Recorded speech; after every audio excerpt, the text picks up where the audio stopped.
eyes will be on two men that have faced their fair share of adversity, and many doubted they would get to a conference championship game, Purdy versus Hurts. Now, Brock Purdy and Jalen Hurts will have a combined age of 47 years, 208 days, making it the youngest combined age between starting quarterbacks in a conference championship game. Overall, it's the fourth youngest in any playoff matchup. RC, I'll ask you this. Has Purdy shown enough to be the Niners starter next year? Absolutely. It's zero question. I don't know what you're going to do with Trey Lance, but Brock Purdy's the starter of this team. When Jimmy Garoppolo was injured, I was on NFL Live with Laura and Dan and Marcus, and I said, your hopes, if you're Kyle Shanahan, if you're John Lynch, is that Jimmy Garoppolo actually gets healthy enough to play again before the Super Bowl. And your hopes are that you're still playing. And your wish should be that Brock Purdy's playing so well that you're going to sit Jimmy Garoppolo on the bench so you can have a competent backup. And that's exactly where we are with this team. So many times during Jimmy Garoppolo's tenure in San Francisco, the backup quarterback has not been able to produce wins the way that Jimmy Garoppolo has. Well, Brock Purdy has. Brock Purdy's also done things outside of the pocket that Jimmy Garoppolo can't do. Brock Purdy has extended plays. He's made some things happen outside of the X's and O's, along with being able to execute the game plan as it's strategized, as it's schemed. That's what you need in San Francisco. When I got Debo, when I got CMC, when I got George Kittle, when I got Brandon Ayuk, I don't need a world beater. And they have to finally say, whether it was Kyle Shanahan's decision or John Lynch's decision, we made a mistake with Trey Lance. That if we were going to go talent, that if we were going to look for the guy with the greatest potential athletically, we should have picked Justin Fields. We got the wrong one. But as life would have it, as fate and destiny would determine, at Mr. Irrelevant, we picked Brock Purdy. And as of now, he don't even know how to lose in the NFL. If this kid loses this week, it's going to be the biggest shock in his life because he doesn't know it's a possibility of taking the L. So no matter what happens on Sunday, going into next year, Brock Purdy is the quarterback without competition. Well, I'm go ahead, Stephen A. The high pitch. I'm listening to the high pitch in RC's voice. I mean, just the excitement and everything else. It's not something. It's not a pivot per se that I'm accustomed to seeing him make. But nevertheless, I mean, it is what it is. It is what it is, and we will go with that. We will go with that. Let me tell you the only caveat or the only hiccup rather that I would throw into your argument, RC, and it's only one because I pretty much agree with you. If Brock Purdy goes on that field in Lincoln Financial Field in Philadelphia this weekend, and dare I say he stinks up the joint, and they get blown out of the building, all bets are off. Now, under any other circumstances you bring up, I'm with you. But if all of a sudden the NFC Championship game comes, and that's the day he looks like a third-string quarterback.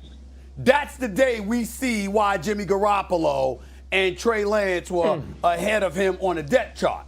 If we see that Sunday, then wait a minute now, not so fast.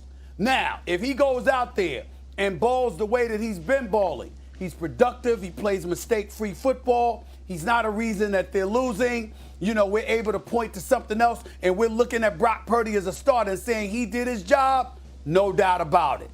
But he cannot go on Lincoln Financial Field against Jalen Hurts and the Philadelphia Eagles this Sunday and get annihilated, get destroyed, look like a third-string quarterback, and we going to walk in the next season saying the job is definitively his. Under that circumstances, absolutely not. Yeah. RC and Stephen A., I agree with you both. And here's the one caveat for me. And both of the points are perfect. But here's what I can't help but think about, right? If we thinking in the now, which RC alluded to, absolutely. Brock Purdy has shown you everything you need to see in order for him to be your starter going into next year. I'm just reminded that this is the San Francisco 49ers. And I was going to unequivocally say yes to this answer. But I also know that this franchise, okay, with a quarterback that had been to a Super Bowl and an NFC championship, traded away first-round picks to get a quarterback, the two that we're talking about right now. So I was thinking about this, and I was like, you know what? This is one of those questions where there's so many tentacles to what the answer can actually be. If we just looking at football through the prism of what we've seen Brock Purdy in the last 7 games that he's played, how he's elevated this offense with some athleticism, in any other situation, you say, yes, this is the absolute starter, and he should be the guy going into next year. But it's the same team that drafted a quarterback 3rd overall with a quarterback that had been to an NFC championship and a Super Bowl. So the answer to the question is, and I know we're supposed to come on here with answers, I don't know. Because Kyle Shanahan and John Lynch have not. Take that answer. They have not moved forward under the normal confines of play well, keep the job. They haven't done it. And when we look at, they were in the running for trying to get Tom Brady. They were in the running for trying to get Aaron Rodgers. With this organization, I'm separating Brock Purdy and his play from the San Francisco 49ers, to me, over the last 4 or 5 years, feeling like they always have been looking for an upgrade to the position, even in the midst of having a tremendous amount of success. So I don't know if Brock Purdy is going to be the starter. Based on football, he's earned to be the starter. But also Jimmy Garoppolo had, and they gave away the damn form to draft another quarterback that ain't played and hadn't played much in college the year previous. Whoa. Don't get me started with no Jimmy Garoppolo. I don't know what Jimmy Garoppolo you talking about. I mean, stop that. Stop that. I mean, let's first of all. Opportunity. You know, I like the move because, number one, Billy O has obviously a great track record with quarterbacks, and he's got head coaching experience.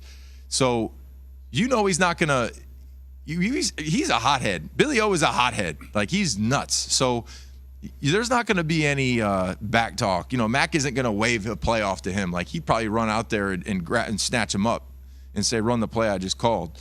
So you're going to see a lot more, discipline, I think, from the Patriots offense. And not that they were undisciplined this year, but they just weren't as crisp as what we've seen, and that offense was stagnant. So we go from Josh McDaniels to Matt Patricia. Yeah, exactly. It's they changed everything this offseason because they would put in a new protection system, they put a new style, and it just didn't work. But Neek, all right, so keep it a buck, man. So all these quarterbacks we're watching now, the Jalen Hurts, the Joe Burrows, the Josh Allens, the Patrick Mahomes, the Lamar Jacksons, guys that can get out of the pocket, create plays, right? Like, they're dynamic athletically. Yeah. Mac Jones is not dynamic athletically. No, he's not. Can Billy O'Brien save Mac Jones? That's what is he enough to save Mac Jones? I don't know. What's the save? I don't like that word save, but I think that he could probably help his career. Can Mac Jones win a championship? Can that style of quarterback win a championship in today's game? Yeah, if you have the right supporting pieces cast, around if you have you. a great offensive line, for sure. really strong running game, and pieces around you. Yeah, of course, you could methodically run the ball. Sound like a lot, though. Wear teams down. Defenses are Would you want him these to be your days. starting quarterback? Would I want him to be my starter? You as a player. If he was my quarterback, I would. No. If I got the team, I had no other choice. Jay, If I'm under contract, the man I don't lives have in an option, Boston. all right? Jay, Like, why that's are my you quarterback. trying to do that to me? You do have an option. Nick always keeps it a buck with me, Key. I know, but he lives in these guys Boston. don't have a Don't choice. do him like You're that. under contract. That's your quarterback. He's up on Nick, What man. an He lives in the answer, area, Nick. you know? No, that's Autograph shows to go to. I like Mac. No, you know but what's check bad? this I out, did a though. charity event, and I was hosting it. I didn't know that there was significant other in the room, and I was throwing out balls to people like in the room, like they were donating, and they had tables that were really close. I'm like, I'll make a Mac Jones throw. Here, check down. And I was saying, check down, checked out. And then somebody was like, yeah, his fiance's here. I was like, She's sitting there going, "Yeah, I know." So I know. Like, But don't I watch feel games. Be a lot of money. I think I overthrew one past the table. I said, "Oh, that's what we're used to around here." You know, it's like, Yeah, Nick, don't feel bad though, because you played with a similar quarterback, just was better. That's all. You played with a similar guy with the same sort of skill set, just was better. That's all. That is Rob Ninkovich. You can see him on such hit shows as Oh, This Just In, 2 God, p.m. This Eastern Just on In, ESPN. Handsome later. Guy, Wow. 3 Handsome p.m., best blah, show blah, ever. blah. Very Yellowstone look you have going on. no, this is just me, man. That's just you. Yeah, this is the tough.